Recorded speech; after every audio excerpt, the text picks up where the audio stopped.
Hey everybody, and welcome to Authors and Dragons, where a group of comedic fantasy writers get together and try to make it through a whole game of Pathfinder without accidentally dying. Let's see if we pull it off this week. As always, the odds do not look great. Hi, I'm Joseph Brassi. I play the role of Bjorg Bjornsson, enthusiastic and charismatic barbarian. I was one of 7 authors on the Mongoliad project, and I am working on a novel called Dragon's Road. Hi, I'm Rick Gualtieri. I play Silas Kane, mighty paladin of Torag, and I am the author of Bill the Vampire, Bigfoot Hunters, and I am a part of the Indomitable the Indomitable 10, that is, if I can learn to count, which is coming out on March 5th. Hello, my name is Robert Bevan. I play the role of Klaus Richter, the Rogue. In real life, I write the comedy fantasy series of novels and short stories called Caverns and Creatures. It begins with the first novel, Critical Failures. We have a new release, recently released last week, called Genital Harpies. Enjoy. Hi, my name is Rob Cruzy, and I play Kutharic the Lost, a rather unpleasant and surly dwarven cleric who tries to keep the rest of these guys alive. In real life, I am the author of the Dis series of books, starting with Disenchanted, Disillusioned, Dystopia, maybe other ones in the future, and a bunch of other novels. That's me.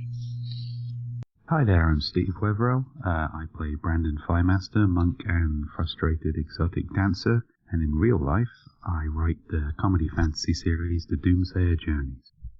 And I am Drew Hayes, the pilot of this plane that has very clearly caught fire mid-flight. I am the author of Superpowers, Fred the Vampire Accountant, the NPC series, and Corpies, which is coming out in April. I'm also a part of the Indomitable 10, same as Rick, and that is coming out on March 5th. And when last we left our, I'm going to say intrepid, but I think we all know I'm being nice. When last we left our intrepid adventurers, they had, after 14 fucking episodes, finally arrived at Calder, the first town they set out. Well, that's nice. Time to go. Yeah. This place sucks. Let's leave. It's only a model. And to God, at this point, nothing would surprise me. But it is a port city. It is right by the ocean. It is bustling. There are very large areas to explore, although a fair amount of them are manufacturing and housing. From where you are all entering, there are 3 paths cutting through the city. And luckily, they have understood that a lot of strangers come here, so there are nice signs written in common. And your options, from where you stand, are to go toward the market district, the town center, or the port. I'd like to search for bandit tracks. Roll me a perception. First roll of the night. Okay, Klaus rolls a 7. All right, with a 7, you look down at the stone path that is being tread upon by literally dozens of travelers, yourselves among them, and realize that, no, you can't figure out what someone's method of occupation is just by looking at their footprints. Silas is like, stop with that foolishness. We have a whole city of people to be saved here. I didn't hear. Bjorg is kind of interested in finding a place to stash our shit. Yep. Oh, and looking to finding some sort of inn. Roll me an intelligence check. Or knowledge local if you have it. Also, Silas, just as an FYI, that symbol that you've been clutching a lot is beginning to get just like a touch warm. Like Torag's love is radiating off of it. Oh, so speaking of which, what I just said to Klaus, obviously you didn't hear that. Yep, no one heard shit. No one has touched your symbol. Bjorg rolled a 13 in the intelligence check. You know that, given these 3 options, town center is the most likely to have an inn or someone who could point you toward one, as a shopping district and a port are not so likely to have accommodations. Brilliant. Excellent. How warm is this thing getting? Just like a faint warmth, it's still late in the day, the sun's still in the sky, so you're feeling it like maybe it was in the sun a little longer than you realized. Oh, then Silas just clutches that much closer because it's obviously the warmth of Torag. That it is. Is he overloading it already? I get the impression he's gonna. I don't know how powerful this enchantment is, but it's probably only so much bullshit it can handle. I think we should head for the city center. Is this town pixelated, or is there something wrong with my No, it's vision? pixelated. Yeah, look, it's an overmap. I didn't fucking have time to... Okay. Sorry, I'm blinking my eyes here, and I'm like... What the DM's telling us is we're not worth 300 DPI. Yeah. It is a good representation, though. It's got that little river I described going all the way around it with the bridge you had to cross, and so I liked it. I was like, but I mean, this is as big as it came, and I wasn't spending money on you fuckers. I cut my arm on a pixel. So Bjorg is going to begin, I guess, heading towards city center. Silas agrees with that. That's the best place to find converts. Well, seeing as you two are the ones holding the cart, that pretty much means everybody else is going with you. I'll whip Silas onward. You're still whipping. In full view of the public now. I'm whipping as is needed. Silas is singing out silent hymns. Yeah, he is letting him go. You see him clapping along to a beat that's not there. Has anybody thrown money yet? Is this something we can capitalize on? Or? Whenever Silas looks up at me, I start clapping too. Do you stop whipping as you clap, or do you try and Yeah, do both? yeah. I don't want to let on that nobody can hear him. Just rhythmically whipping away. Okay, I was gonna make you roll a dex check if you tried to whip and clap. Alright. So, Bjorg and Silas lead you all into the town center. Yay! Thank you. So you arrive at the town center. It is more cobblestones, a lot of big buildings. You see 3 of them linked together. Very visibly, people are bringing their horses around and paying a stable fee. You see a man out in front of the middle one, hawking turkey legs and mead. And at the far end, there's, it's very plainly an inn. There's just like a lot of keys. I don't know. I don't know what the symbol for inn is. It's an inn. You know an inn when you see one. The building off to the right appears to be some sort of guard station. And all of the smaller buildings are actually just tents where you see people set up hawking wares, screaming about how this potion will make you invincible, and this sword is guaranteed to slay a dragon. It's standard shit. And then in the center of the town square, very, very prominent, there's a raised platform. And on it are 7 guards surrounding it on all ends, except for the front where there are stairs. And 1 man in robes, sitting at a desk, managing a large pile of documents. And then there are, you see adventurers coming up, talking to him, just standing in a line, talking to him for a little bit. Sometimes they'll hand him gold, sometimes he'll hand them gold, sometimes they'll take a paper, sometimes they'll hand it back. But it just seems to be some sort of exchange going on in the middle of the town. This is the DMV. Maybe he's up there seeking salvation. Well, Bjorg is going to start trundling towards that inn. Okay. You mean the stables? Stables, whatever. Shut up. Yeah. He's shutting up. What exactly are you going to stable? Maybe Silas? I mean, he wanted to at the last town. Yeah, well, they've got him. Extra horse shit, please. Silas, do you go along with Bjorg? Because you two are pretty much leading the party, seeing as you're dragging the cart. Well, we're still heading in the same general direction, so yeah. Okay. Everybody ride along? No complaints? I'd like to listen as we pass the upraised platform thing and see if I can make out what's going on. Roll me a perception check. Alright, Klaus rolls an 18. Holy shit, that's really good, man. Okay, with an 18, you are able to hear him talking to an adventurer, and they are haggling over the price of what is apparently a cursed coin pouch that turns gold into silver, silver into copper, and copper into dirt. Alright, and how's the haggling going?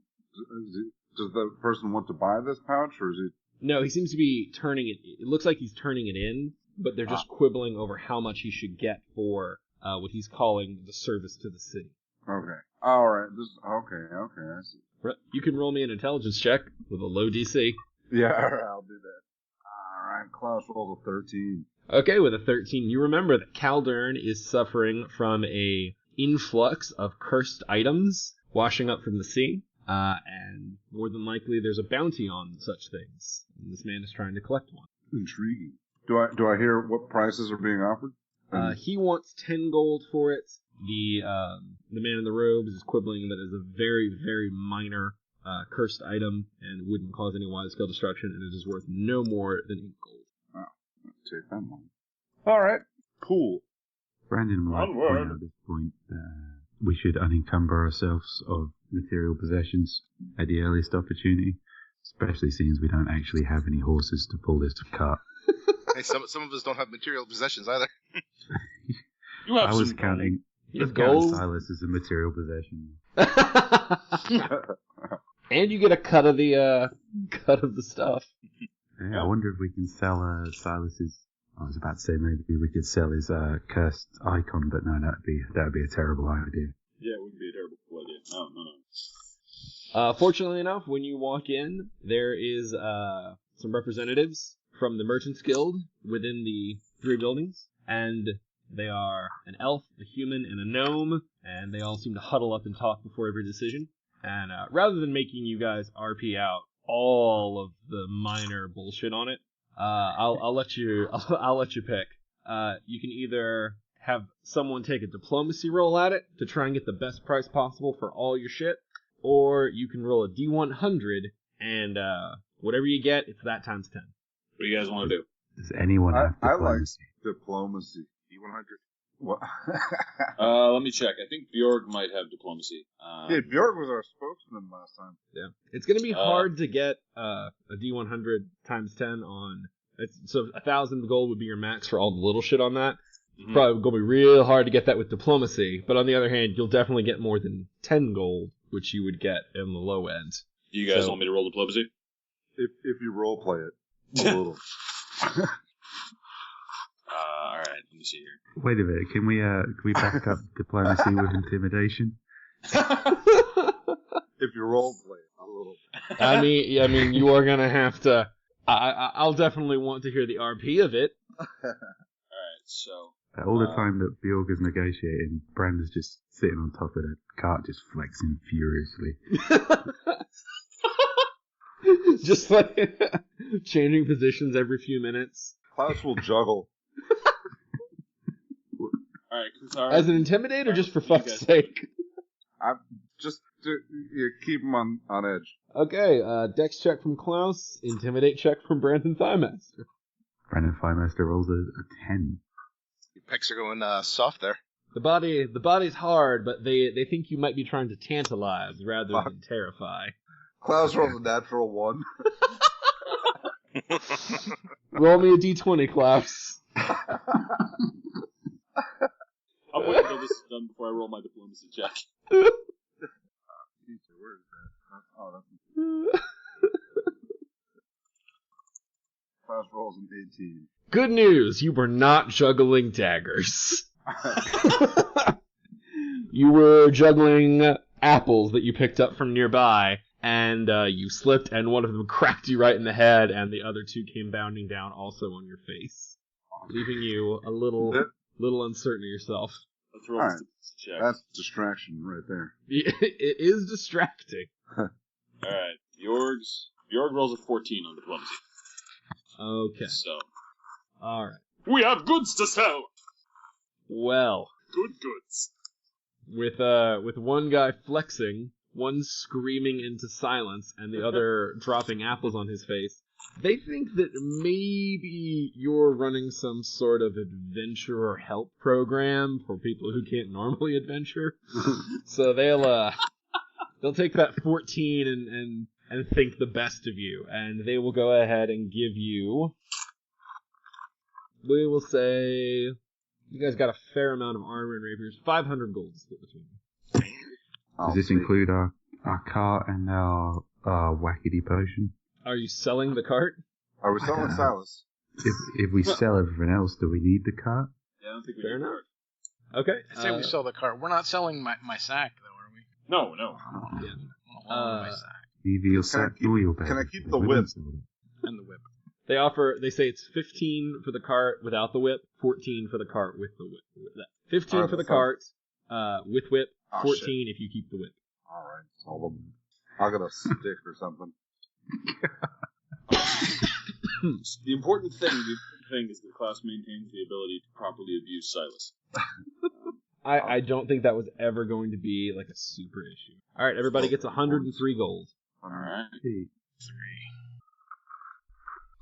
How much oil does that buy? All right, so while you're there, Probably not enough for Brandon. Yeah, these guys are pretty boring, but they will explain to you that any basic goods you need, so like tack, water skins, bed rolls, yes, lantern oil, Klaus, all the basic stuff you can buy here at the inn. There's a resupply area. But if you want to deal with anything of higher grade, so if you want to sell or buy anything magical or masterwork or basically more than just the basic necessities, weapons and armor included, you're going to have to go to the merchant area because that's where most, and they whisper, don't waste your time on the assholes right outside. That's tourists. Because again, they think Bjorg is trying to do some good in the world. He is trying to do some good in the world. Yeah, they say they whisper kind words to you as you leave. Or completely misses the point and just thinks these are very nice people. Oh my word, that's what we've become, isn't it? Some kind of outreach program. Not exactly. Not to wolves, you're not. To this game. Well, Bjorg is kind of at this point just staring around, the gigantic square with its host of buildings and cobbles in kind of naked awe. Yeah, Brandon, equally impressed. I'd like to buy some stuff. Let's go shopping, guys. How many vials of oil fit in a water skin? Come on, losers, we're going shopping! Cute 1980s pop bubblegum mix of the five of you just strolling down the streets. Yes, exactly. It's a montage. It's a Mean Girls quote. All right. I need some kind of standard stuff like rope and lamp oil, but I'd like to shop for magical stuff. So what do you guys want to do? Okay, I'll let you know. You can buy all the standard pH stuff like the rope, the lamp oil, etc. You can buy that straight out of the SRD at cost. Cool. Okay. So just look up what you need on there, deduct your gold. I'm not gonna hold you all the ass to the fire on that one. Cool. Plus it's boring for listeners. Yeah. Right, listen, just really lonely listeners out there who want to listen to me buy rope. How much rope? Exciting quantities of rope. Welcome to the Authors and Dragons podcast for all your rope and lamp oil buying fantasies. And now I'm just having Boondock Saints flashbacks. Hey, at least you can haggle with them. I got to fucking pantomime my way through purchase. Just shout louder, Silas. Oh, yeah, one of us should probably help Silas, because otherwise he's going to figure out that people can't hear him. Yeah, he's talking to these guys, basically telling them all sorts of things that they can't hear. You know, he's like, I need some more paladin kit, a holy book of Torag. By the way, have you read the holy book of Torag? If not, you really should consider this. Otherwise, your souls will be damned. They'll probably be damned anyway. But well, okay. So are we all heading for the mercantile district then? That seems to be the general consensus. Okay. All right, I will let you guys get there without issue. And you arrive at the very ornate mercantile district. There are dozens of little shops set up all over the place, as you can plainly see upon the map. There are a lot of specialty things, like instead of just a general weapons and armor shop, there's a shop for shields, a shop for armor, a shop for weapons, a shop for ranged weapons. There's a shop for staves. There's a shop for spellbooks. There's a shop for holy symbols. There's a shop for scrolls and books. You guys kind of and there's a shop for wondrous items. Wondrous items. Indeed. I want to get a new holy book. Well, will it can be of your particular sect? These things can be edited. He just cuts everything that's not the word Torag. And anything good and positive and rewarding and beneficial, you just take that out and put pain and suffering in instead. And There's like one page, and Torag smote his enemies. So that is the spread of shops before you. There's a bunch of people milling about. The sun is beginning to get lower and lower. Silas, roll me a perception check. Silas gets a 5. Boy, everything is exactly as it was. There is nothing that you need to be aware of. That's good. Woo. This is going to be interesting. And who would like to shop first? God, I'm still trying to figure out what Bjorn can afford. Not much. Not much, no. You guys are second level characters. My list is basically resupply myself, buy some more arrows, and load up on that on a new book of hymns. New book of hymns. There was an incident with a fire and him not getting out very fast. No, it's more, I was thinking more, okay, never mind, I was thinking like Silas was getting, new hymns in general. Oh. You have to learn a bunch of new songs. That's fair. I would assume he doesn't really need his book. He's probably memorized it, I should imagine. Alright, so I guess is Silas taking the lead on the shopping? Since he's the only one with a game plan? He's going, and he's like, he's chatting up like, the merchants, yammering away, so showing off his holy symbol. So you don't need a holy symbol, so you're going to go into the room with books and scrolls and whatnot. Yep. Okay. You walk in, there is a female gnome minding just a whole stack of books. All along the walls, you see all kinds of books, and really this shop looks a lot bigger on the inside than it did on the outside. And you see racks of scrolls and everything, and it's very messy. But it's a bookshop, so that tends to happen. The female gnome looks up. Greetings, fair sinner. The female gnome is still working on her thing. Did no one go with him? None of you said you went with him. I'm going to oil march. Walk up to the counter. She looks up before you reach it. You are wearing armor, so she does hear you. Oh, sorry. Customer. Yes, how can I help you? I wish to fulfill my life with visions of Torag. And he's gesticulating wildly with his hands as he's doing this. She just sort of tilts her head. I'm sorry, I didn't catch that. You people are not you cannot be that uncivilized here. Oh dear. God who watches over us all. Someone put a silencing on you, didn't they? Oh, that's what you're after. You're looking for a scroll to break it. Just fine. See, I'm getting on in years, but I know my customers. All right, a scroll to break a silencing. Let's see. And she begins digging through the bin of scrolls. And while she's doing that, someone else can go try and take a turn at shopping. Again, how much lamp oil can fit in a water skin? I guess how much water fits in a water skin? Oh, now I gotta look that shit up. Alright, somebody else can take a turn. I got one. Brandon Firemaster would like to take a stroll. He's looking for a bow staff or something to that effect. Okay. You easily find the melee weapons store. Oh, Bjorg is following Brandon on that one because he's curious. I mean, his sword's doing him fine for now, but... Okay. You walk in. There is a strapping half-orc who is looks to be pulling a battle axe from the forge and setting it down to cool. And he looks up again. This place is much bigger on the inside than it was on the outside. And you see just rows of weaponry lining it. Most of it looks passable.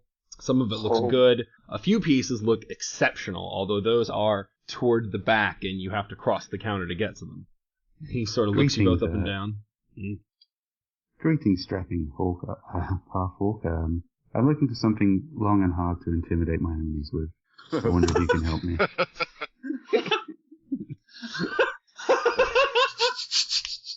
Of suitable and robust girth. I'm sure you know. I'm sure you can recommend something for me. You know what? I'm gonna give it a roll. This half-orc has a sense of humor, and he chuckles a little bit. And Brandon does not know what he's laughing about at all. So he goes over and he easily lifts up a two-handed sword and holds it out. Long, hard, very intimidating. I agree, Bjorn says.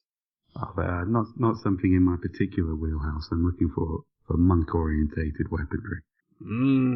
Sets it back down. He walks over, picks up a broom, yanks off the bristles at the end, hands you the staff. I don't. I said monk, not janitor. I can't.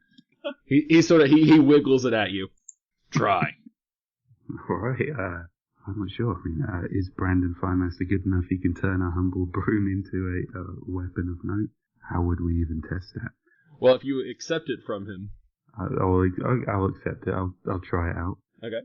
You actually realize this is indeed a bow staff. It's very well made. It's got a nice balance to it. You have no idea why he was using it as a broom, but it absolutely is a staff. Oh, good. How much is your ex broom? He'll sort of turn it over. He'll take it back from you, turn it over to him. 5 gold without bristles, 6 gold with bristles. I guess it would be practical to have the option of sweeping up should I need to. But then again, six gold does seem rather excessive for what is essentially a broom. Is there any way I can negotiate you down on this for something you've clearly just pulled out of your cleaning cupboard? Roll me a diplomacy check. See if he likes you enough. He thought you were funny. Let's see if you can parlay that. Diplomacy, not any of our strong suits, I should say. Brandon Firemaster rolls a 19. Oh shit! I'm diplomatic as fuck. You are. He'll sort of look at him. Have to get new broom. 4 gold, and I add the good bristles. Oh god, that's huge. Good bristles. I'm not turning that down. That sounds very reasonable. Thank you. I will take that. Okay, he goes and begins to refashion bristles to the end of your quarterstaff. And you notice he's taking these out of a little box that has some markings on it. So he apparently wasn't bullshitting. He's using some fancy bristles for you.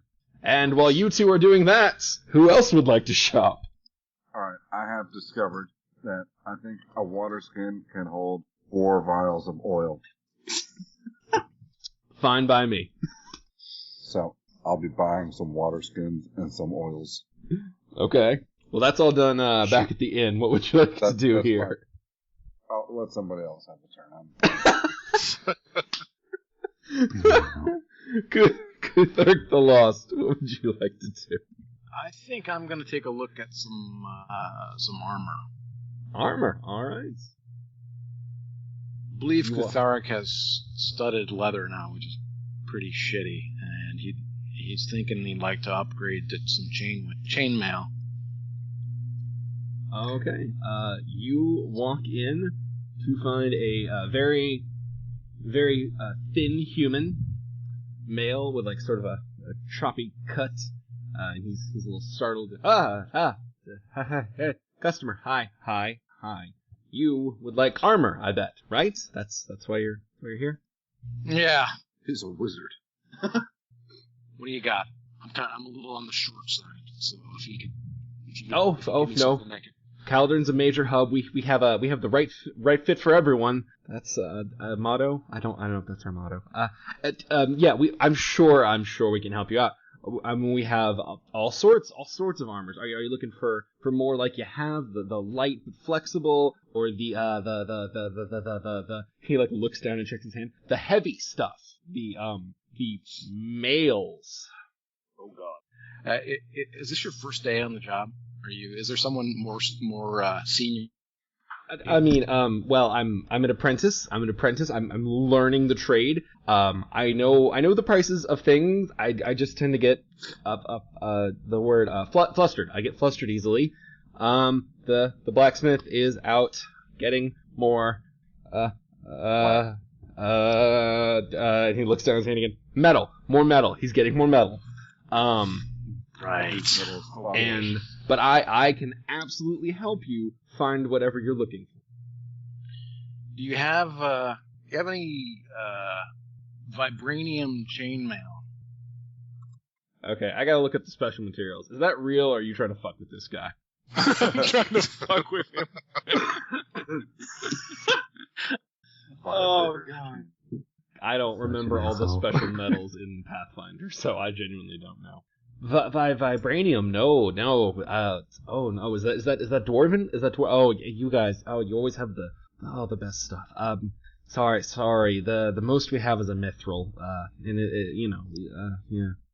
That's disappointing because I've been to like 6 other places today, and they've all had vibranium, and I just thought I heard your place.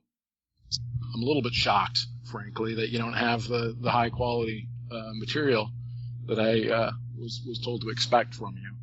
I guess that I'll have to make. Yeah, it is. I mean, you should, by all means, we want the customer to get what they want. So go buy your vibranium. No harm, no foul. I completely understand. So what's this mithril stuff? How much for mithril a set of mithril chainmail?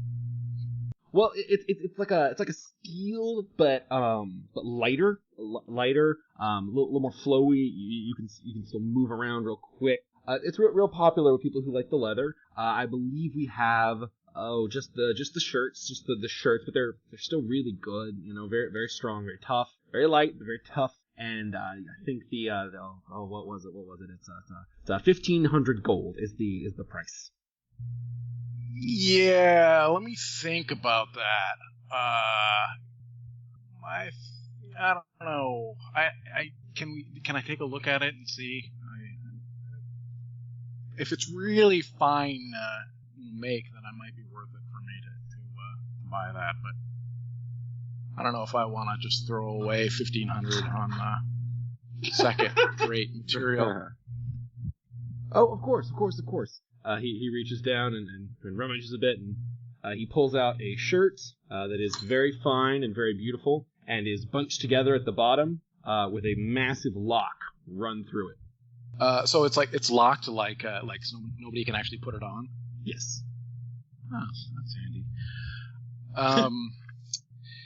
Yeah, I'm gonna say that the linking of the mithril here is kind of second rate. I don't know if you can see the way that this is. They've got them lined up here. It's supposed to alternate between the coils to the right and coils to the left there, and you've got them all going to the right.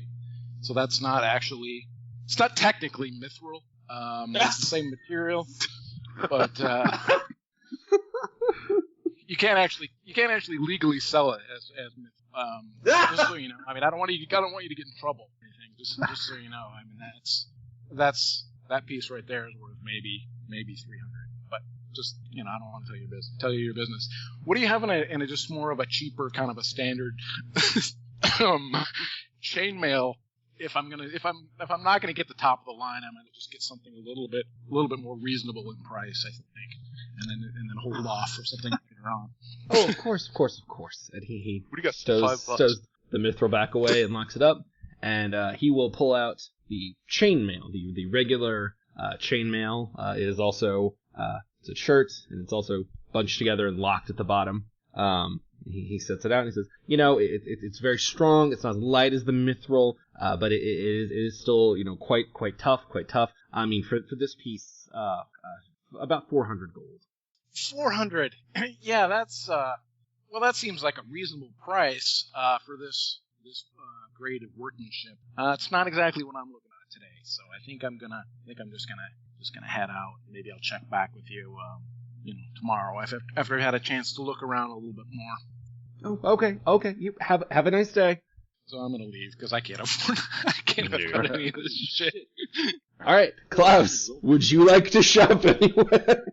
Or is Klaus just sitting in the middle of the room, like slowly pouring lantern oil into a water skin? Well, that's what I've been doing. I'm also buying some regular flasks of lantern oil as well. Oh my god. Would you like to enter Priorities. into any of the fancy shops? No. After my lantern point, I'm gonna save my money for better things.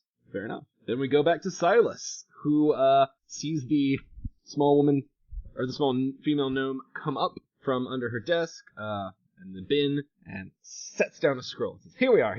Scroll of de-silencing. You poor thing. It's a very simple spell. Only 10 gold. Silas waves her off. It's like you must be mistaken or bewitched by your lack of godliness. I'm speaking just fine. So it's 10 gold, and obviously since you can't cast, I'll go ahead and throw in the casting for you. It's just, it's a simple one, and even I can do it for you. Can we roll a deception check at this point to see the disaster that's about to unfold and put a stop to it? I don't know that you need to. I will talk very slowly since you are obviously addled in the brain. And he holds out his Torag symbol and points to it. I am looking for a book of the great god Torag. That is literally just the best timing ever. Klaus and Silas, I want perception checks from both of you. Perception check coming up.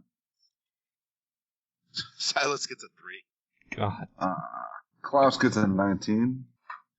Alright, Klaus, you notice the sun is finally beginning to set. You guys were taking a long trek. You had to check in your horses. Night is finally Silas coming is our upon horse. Calder. Oh, yeah, your Silas horses. Night is finally hitting Calder. The first, true night since Silas was given his holy symbol, in fact. Well, it's the first dusk since he was given his holy symbol.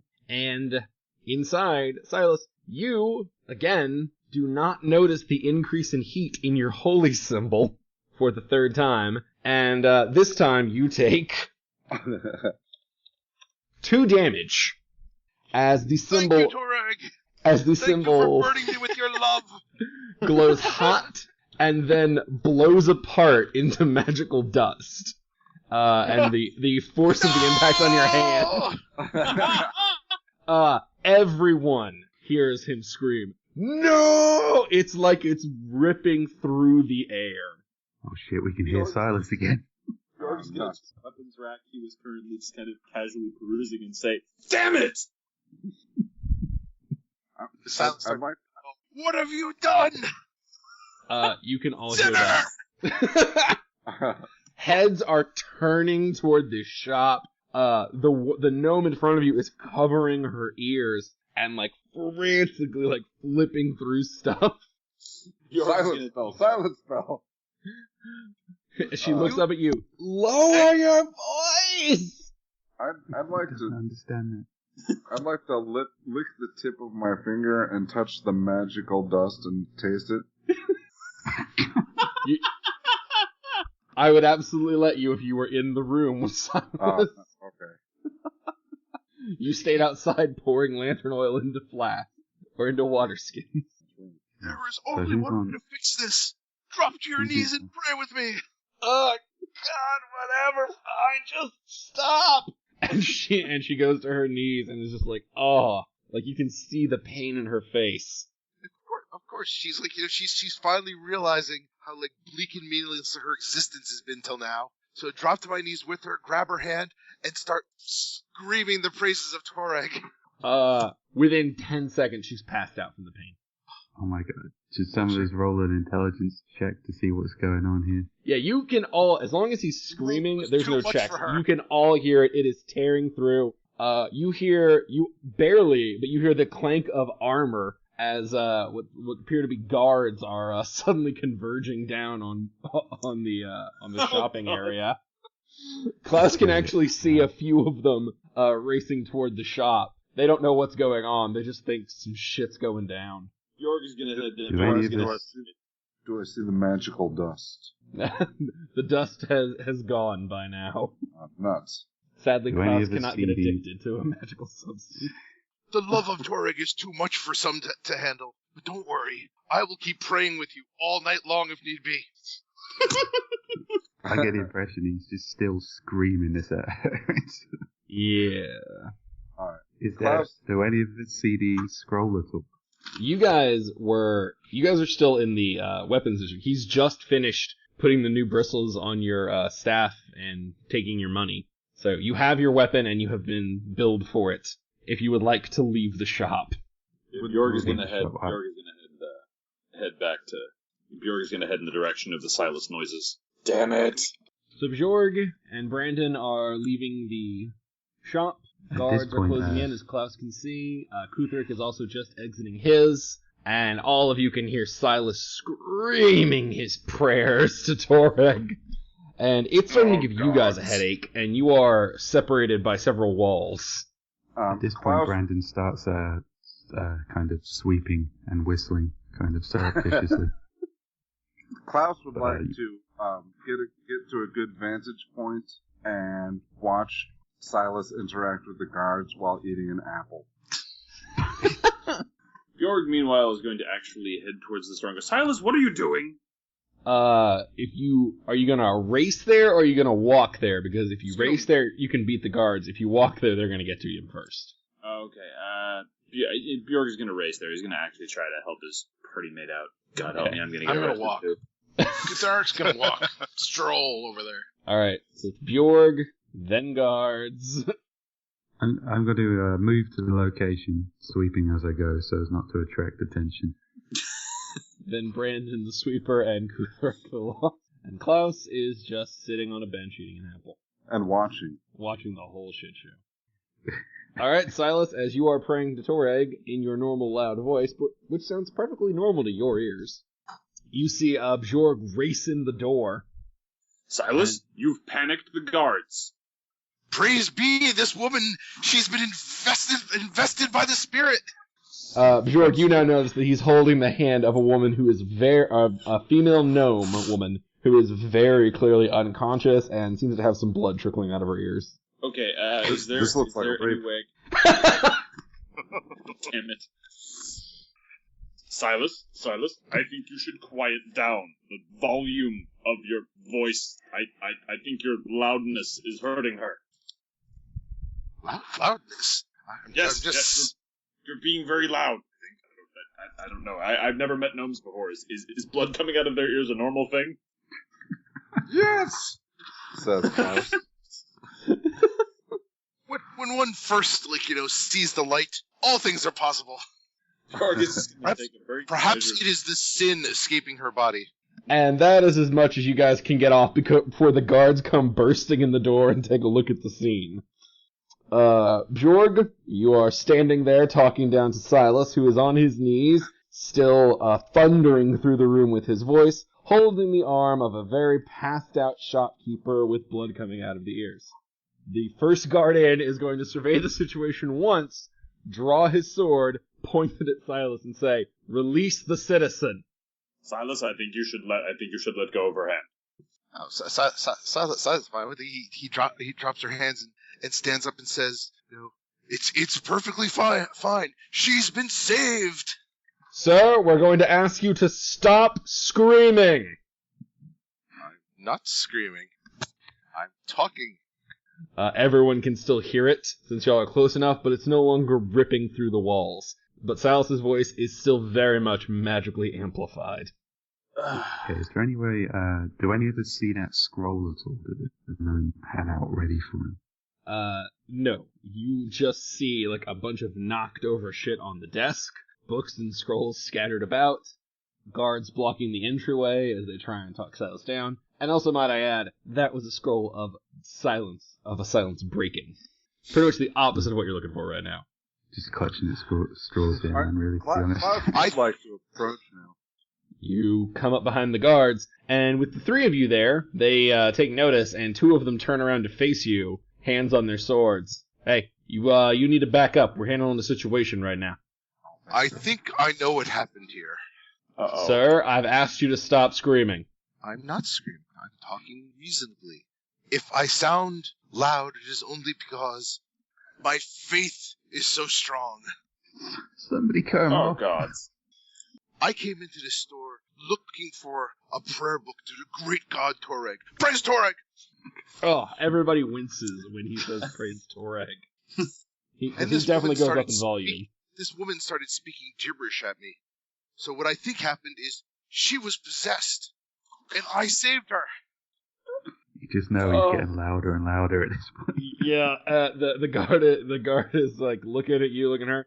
Oh, we're gonna have to get a cleric in here for her. Sir, you are now to stay silent. The next words you speak will be in front of a judge, or we will silence you by force. Silas, I think you should listen to the armored men. Am I anywhere near any of the knockdown shit? No, they are... The guards formed a barrier of entry for everybody but Bjorg, who raced over. Is there any way that Bjorg can tell that that Silas's voice has been magically augmented? Like, should I roll an intelligence check for that, or...? I'm giving it to you guys, because he did, like, lower his voice, but it was still blasting. Like, not as bad as when he was shouting, but it's very evident that you don't think Silas could speak softly and boom like that on his own. Otherwise, you 1,000% are sure he would have done it before now. Okay, so Bjorg is gonna, like, quickly try to explain to these guys.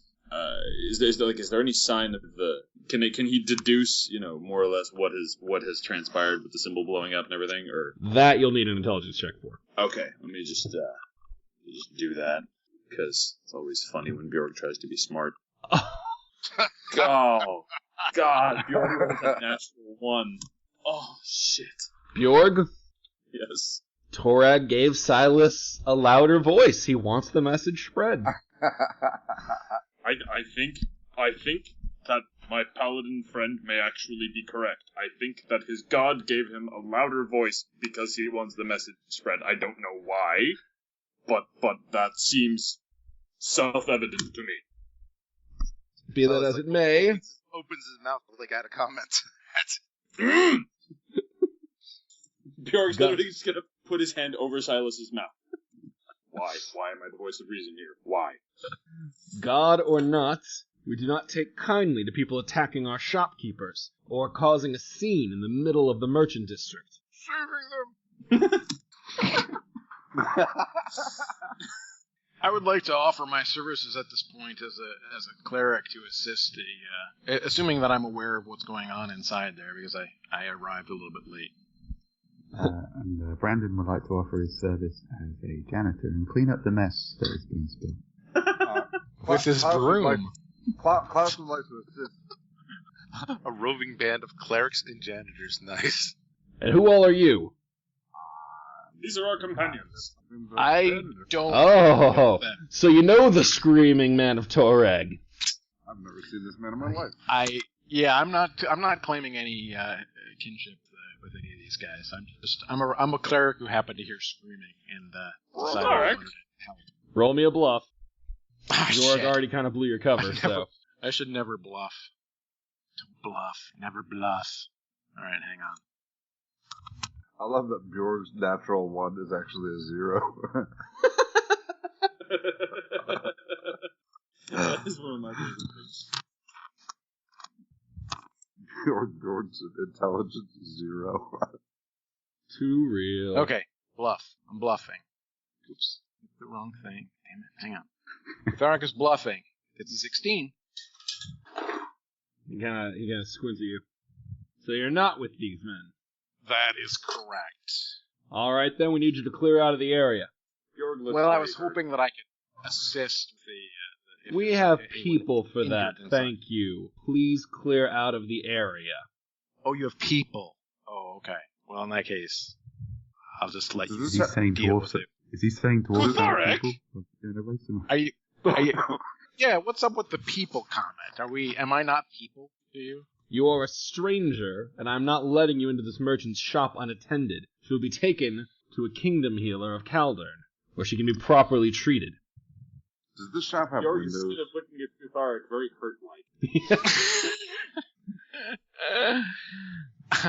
hurt-like. So the guard in the room motions for one of the others to come in, scoop up the woman carefully. They gesture for Bjorg and Silas to leave, and the other two come up and flank Silas and Brandon and Klaus. Kutharic, you have the option to walk away now or not. It's up to you. Tharic! I kind of want to sneak in and heal her just to fuck with these guys. It's like, can I get in and Oh Okay, the minute you start approaching the guard holding the woman, the one who already had his sword drawn presses it to the back of your head. Excuse me, you wouldn't happen to be trying to rush in and rob this merchant, would you? No. Good. Then why don't you go ahead and leave right now, or we can clap you in irons with the rest. Okay. Yeah, I'm gonna leave. Okay. Kutherk's gonna walk off. I'm leaving too. Oh, you are I did not my leaving. best. Sorry, guys. If you try to leave, the guard immediately steps in front of you. While we figure out what's going on with your friend, you all are going to come and wait for him. And if we have any questions, you're going to be there to answer them. I don't have any friends. The big one already identified you both. You can try to bluff too. Bjorn just looks very sad. My heart is warm. I'm gonna have to apologize to Bjorn later. I feel bad for him. Yes, you are. You're feeling bad at a distance now. That's the. Maybe the dwarf is possessed too. Oh. Oh. Okay, I think. Did he really refer to me? Aw. Alright, are you gonna bluff it, or are you gonna roll with it? Along. I think it's time to negotiate with these guys, maybe, and as much as it pains us to do so, maybe come to Silas's defense. And can I roll an intelligence to try and put 2 and 2 together with the icon and what's happening here? Yes, you can try and figure out if his sudden explosion of loudness is related to the magical item that silenced him for a whole day. Alright, well, let's see how this goes then. Brandon Finemeister rolls a 19. Yeah, you're pretty sure that symbol he got, maybe it wasn't of the finest materials. Perhaps there was a bit of a side effect from shutting off Silas's noise for that long. Well, I would say to the guard, excuse me, honourable guard person, that our friend here isn't a perpetrator but a victim. He's been given a cursed item which is clearly faulty, which I think was supplied by your own people. He stares at him. Really? He leans in. Captain, you see any cursed items? The captain looks around. Nope, nothing but merchandise. Oh dear. And with that, they're going to escort you all out of the... So Bjorg and Silas are led out of the room. One guard quietly locks the shop up, while the other takes the woman. And then the three guards lead the 4 of you, Bjorg still with a hand clamped firmly over Silas's mouth, away from the merchant district, while one stays to guard the shop while the merchant is gone. And I think that's a pretty good spot to call it for this week. It was fascinating, but listeners, don't leave us just yet. We're adding on a special new section to the podcast where we answer your questions. During this game, we've been live blogging at the Authors and Dragons Facebook page, which is facebook.com/AuthorsandDragons. We're not that creative. It's very straightforward. And so now we're going to pick a few and answer them. And if you'd like to have your question featured on the next podcast, well, come on when we're live blogging. We'll always give you plenty of notice. Well, I'd say Emma gave us our first question, so we should probably read and answer that one. Okay, go for it. All right. Emma writes, given the high number of questionable decisions made in this game, inhaling corpse smoke to absorb powers, I would love to know what are the dumbest decisions, actions you have seen or made in a game, especially if it's an in-character decision that flies in the face of out-of-character knowledge that the decision maker held, so especially if it's metagaming. I got one for this. Relatively recently, I had a mage that decided it was a good idea to attempt to grapple a monk. And did not go so well. I had a character who was had 2 traits: devout survival and devotion to people he trusted. And someone he trusted was snatched up by a wyvern. And although I knew that the wyvern nest was full of monsters, he didn't. I rolled a character roll, and his devotion won out over his pragmatism, and he died. He died hard. So, several years ago, this one guy in one of my campaigns, he was a high level wizard, and he was being attacked by these bug monsters, and he was losing. He was pretty much rolling like crap. He was losing badly. He had one more round left before he would die. So the DM's like, okay, you have one more round to try something like, some kind of suicide gambit to win. And he's like, okay, I lie down. He was at the top of he was at the top of a flight of stairs. He's like, I lie down so when I die, my body doesn't take any more damage.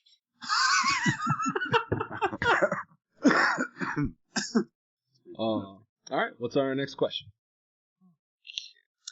Well, Trey asks, for us as a group, he would love if everyone would vote on who has made the biggest bonehead decision of this game so far. Oof. A conscious decision, not a botch. I guess we can rule Klaus out. I think I might have to put in Klaus going back into the well. Once is forgivable. Twice. The second time was when I found out there was really something down there. You never found out there was anything down there. Oh, I found out there were currents. That could have been currents, man. It could have just been something you hallucinated as you were dying. So, do we have any other contenders? Or? That one gets my vote too. Yeah, this is a pretty good one. The other one I liked was when we miscalculated the number of hours in the night and didn't have somebody on watch the whole time. That was pretty classic. It was good thinking. I would actually like to offer up two. Actually, no. I have one to offer up. The fact that the entire party continued to attempt to simply mutilate wolves, when very clearly nobody had the requisite skills for it, and no one was gonna do any better. Catharically using a mace too, so. Wolves. Yeah, you guys beheaded a couple of them. Kind of a bonding experience, so. Yeah, that was more fun than bad. How about when Silas grabbed the fucking evil pulsing gem barehanded? That's up there. I mean, for all we know, as an evil gem. For all we know, that might actually be, the one with the most longest-reaching consequences, because there's a demon horse building up a following out there that we still haven't dealt with. That made perfect sense to Silas at the time. So yeah, everybody's dead. The horse has been moved. The only thing in the room is this evil pulsating gem. Yeah, I've got to pick that up. He's like the Steve. Actually, it makes perfect sense. Silas is the Steve Irwin of evil magical objects. I'm gonna touch it. Yeah, it does make sense in character. So, yeah. All right, I think we can do one more. All right. John, who we got to give a big shout out because he's been doing some awesome art for us. Oh yeah, the fan art has been great, guys. Go to the Facebook page to check that out. He has a pretty straightforward question of if any of us were to die, what would be a secondary character that we might go for next? I've had the thought that it would be kind of fun to play a really stoned ass druid, because I've never played one before. I was good. I had a backup character. I wanted to stick something easy, so I had a rogue as a kind of backup. But obviously, Klaus is already a rogue. But I wanted to make him kind of a kind of Edwardian English highwayman called Stan Dandyliver. That was nice.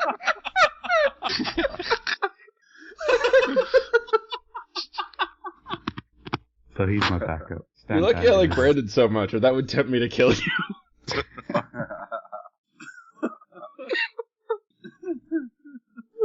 I might try a fighter next time. We don't have any real aside from Catharic. We really don't have any magic in this group. So I'd probably grab some kind of crazy sorcerer or something. It's quite a pertinent question because it does look like we are all going to die. Oh. Okay, I think that's going to be it for this round. As I said, if you guys want to have your questions featured on the next podcast, make sure to hit us up during the live blog at facebook.com/authorsanddragons. We tend to hang out there and give you sneak peeks of what's coming around the bend as we play. That's everything. We thank y'all for joining us, and we will see you next game. Bye. Goodbye. See ya. Yep. Later. Authors and Dragons is brought to you under a Creative Commons license, meaning you are free to share this material so long as credit is given to the original creators, which is us, the people who are playing it. The opening music, Take a Chance, and closing theme, Master of the Feast, are both credited to Kevin MacLeod of Incompetech.com and also used under a Creative Commons license.